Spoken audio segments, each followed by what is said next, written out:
یار وداع می کند تا به وداع یار کو.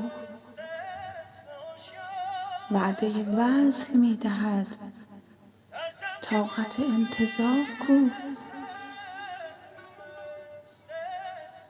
نسبت روی خوب او با مه و مهر چون کنم؟